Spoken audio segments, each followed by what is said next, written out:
the price of oil is such an important subject for the world economy because lots of forms of energy are priced off oil.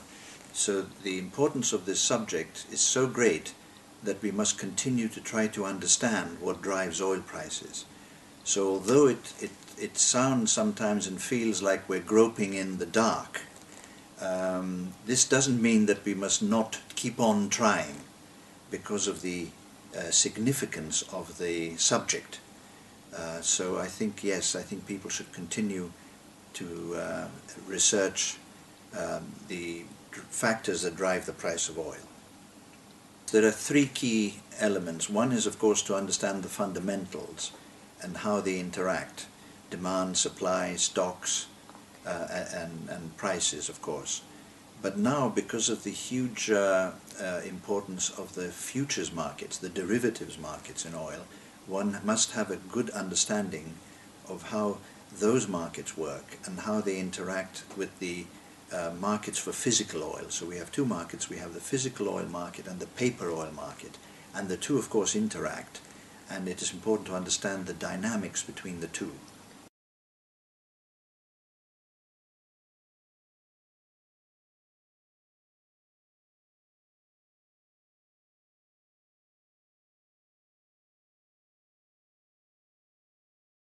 The main drivers of oil in the long run, of course, are GDP itself and the price of energy versus other commodities and other goods. So it's the real price of energy. These are the two main drivers of oil, of the oil markets and the price of oil in the long run. And of course these, in turn, you have demand and you have the supply of oil, the supply of fossil fuels, and their interaction, which affects the price of oil, and that affects again demand. So there are these linkages. But there are some new elements. As I said in the answer to the first question, we have now futures markets where there's a lot of money that has gone into futures markets, into these paper markets, and they have a big influence on energy prices and energy markets themselves. The one element that you haven't included is a new one in the last 10 years, maybe more, maybe 12. It's the drive, especially in Europe, to reduce carbon emissions. And now we hear that China is planning to have its own emissions trading system. They are introducing it this year and next. So it is an item of great significance because what the attempt to reduce carbon emissions means is that the demand for energy in terms of fossil fuels will be contained. And if this takes on a big presence, then this will affect the energy markets. Coal, of course, emits most carbon dioxide. Then there's gas after that. Oil and then gas. So that's an important component affecting the future. When you get to the fundamentals on the GDP side, of course, demographics, and I would add labor productivity are key elements in the long term. And of course, on the supply side for the fossil fuels, it's the actual resource base. Fortunately, the world as a whole has huge resources of fossil fuels, of oil, of gas and coal, and now of course with shale gas and shale oil we have even more. So the resource base is no problem. The problem is will the conditions be right to extract fossil fuels, and whether the world wants to keep on emitting carbon dioxide. Personally, I don't feel that that's a problem myself. I don't believe global warming is anthropogenic myself, but this is a personal view, of course not shared by many people in governments around the world. A lot has been made of the US's shale oil and gas revolution. Both are revolutions, and so far the impact of these two revolutions has been confined to the United States. The biggest impact of these revolutions has been in the United States.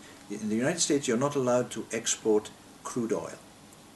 That is not allowed. So the big shale oil revolution has had the effect of reducing the price of crude oil in the United States below where it otherwise would have been. So US industry is benefiting, and the same applies to gas, to natural gas. Natural gas prices in the United States are a third of the price level that they are in Europe and Japan as well. So the US has benefited most itself from these revolutions, because exports of gas are not happening at the moment. There are lots of LNG plants that are in the planning stages and are seeking planning permission, but there are only 2 plants that have received approval. So that has meant that shale gas prices in the United States have been very low, and that has helped them. Now in the future, when the United States starts exporting gas in the form of LNG, and if one day oil exports are permitted, then that will have an impact on the global energy system. But that'll take some years, maybe 5, 7, 10 years, for it to have an impact. So there's nothing at the moment to worry about, but generally speaking, it would affect producers in 10, 15 years' time around the world.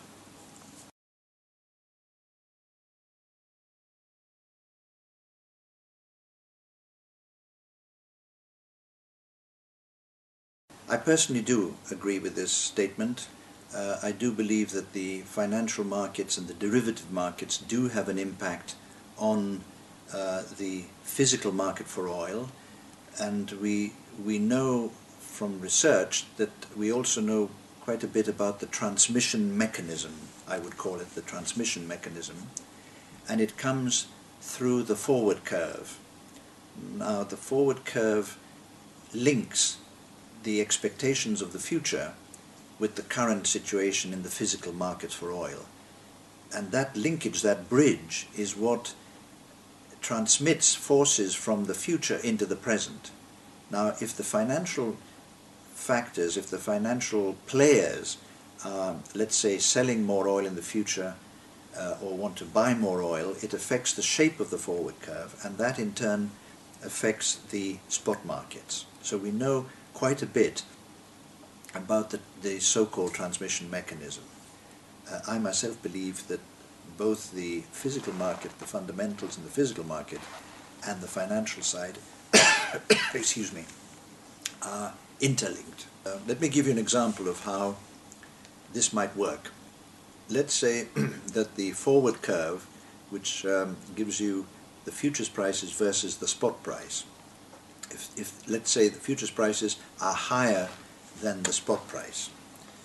Why? Because people maybe are buying more futures than they are selling, so the futures price rises. Now, what happens next? The holders of physical oil can make money by buying physical oil, storing it, and simultaneously selling it in the futures market. So if that differential, the spread between the two, is enough to pay for the storing of oil and the working capital you need to buy the oil physically and store it, it's called the cost of carrying the oil, the cost of carry. So if that spread is greater than the cost of carry, then people are encouraged to buy oil and store it, but simultaneously sell it and make a profit. So in that way, when they do that, 2 things happen. The spot price rises because they are buying physical oil, and they are selling futures, so the futures price falls. So the balance, if you like, is tilted a bit and restored. So this is the transmission mechanism. So you have a futures market with financial players and others, and hedgers and oil companies, all in the futures market. But that's the impact of the futures. The shape of the curve affects the physical market for oil. This is the transmission mechanism.